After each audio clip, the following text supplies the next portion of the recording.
ताज्या बातम्यांसाठी महान करेला सबस्क्राइब करा आणि बेल आयकॉनला क्लिक करा। शिरोळमध्ये खेळीमेळीच्या वातावरणात छाननी, राजश्री शाहू आघाडीचा शिवशाहू आघाडीवर किरकोळ आक्षेप। शिरोळमध्ये आज तहसील कार्यालयामध्ये नगर परिषदच्या पंचवार्षिक निवडणुकीची छाननी खेळीमेळीच्या वातावरणात पार पडली।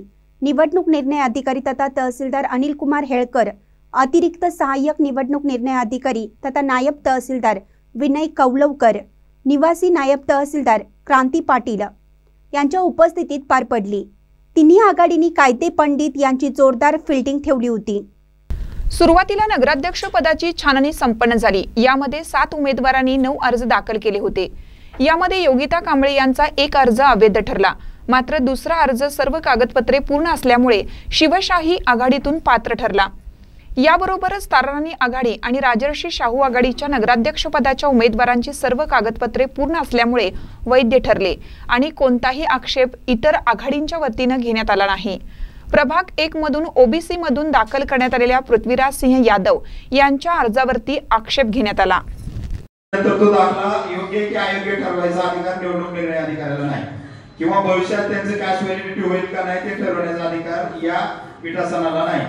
सबब आपण संबंधित सक्षम अधिकाऱ्याकडे त्याविषयी तक्रार करू शकता। आपला अर्ज तोंडी मी फेटाळून लावतो आणि सदर अर्ज वैध ठरवतो। याच्यामध्ये आपल्याला लेखी स्पीकिंग ऑर्डर देण्यात येईल।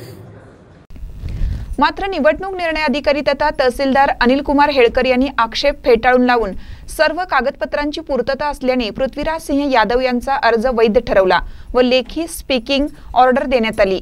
याबरोबरच प्रभाग क्रमांक 4 मधील विजय वसंत आर्गे यांच्या अर्जावरती प्रभाग 4 मधील राजर्षी शाहू आघाडीचे यांनी आक्षेप घेतला। या ठिकाणी ही अर्ज वैध ठेवत लेखी स्पीकिंग ऑर्डर देण्यात आली। प्रभाग क्रमांक 7 मध्ये शुभांगी निळकंठ फल्ले व भारती गुंडाप्पा बन्ने हे दोन्ही अर्ज राजर्षी शाहू आघाडीमार्फत भरण्यात आले होते। मात्र प्रथम अर्ज शुभांगी निळकंठ फल्ले यांचा असल्या कारणाने भारती गुंडाप्पा बन्ने यांचा राजर्षी शाहू आघाडीमधून अर्ज बाद करण्यात आला। मात्र 5 सूचक असल्या कारणाने त्यांचा अर्ज अपक्ष म्हणून वैध ठरला आहे। 11 वाजता सुरू झालेली छाननी 12:43 संपली। यावेळी तिन्ही आघाडीचे सर्व उमेदवार, त्यांचे समर्थक आणि कायदे पंडित उपस्थित असल्यामुळे तहसील परिसर व प्रांगणामध्ये मोठी गर्दी झाली होती। महानकर न्यूजसाठी महेश पवार, शिरोळ।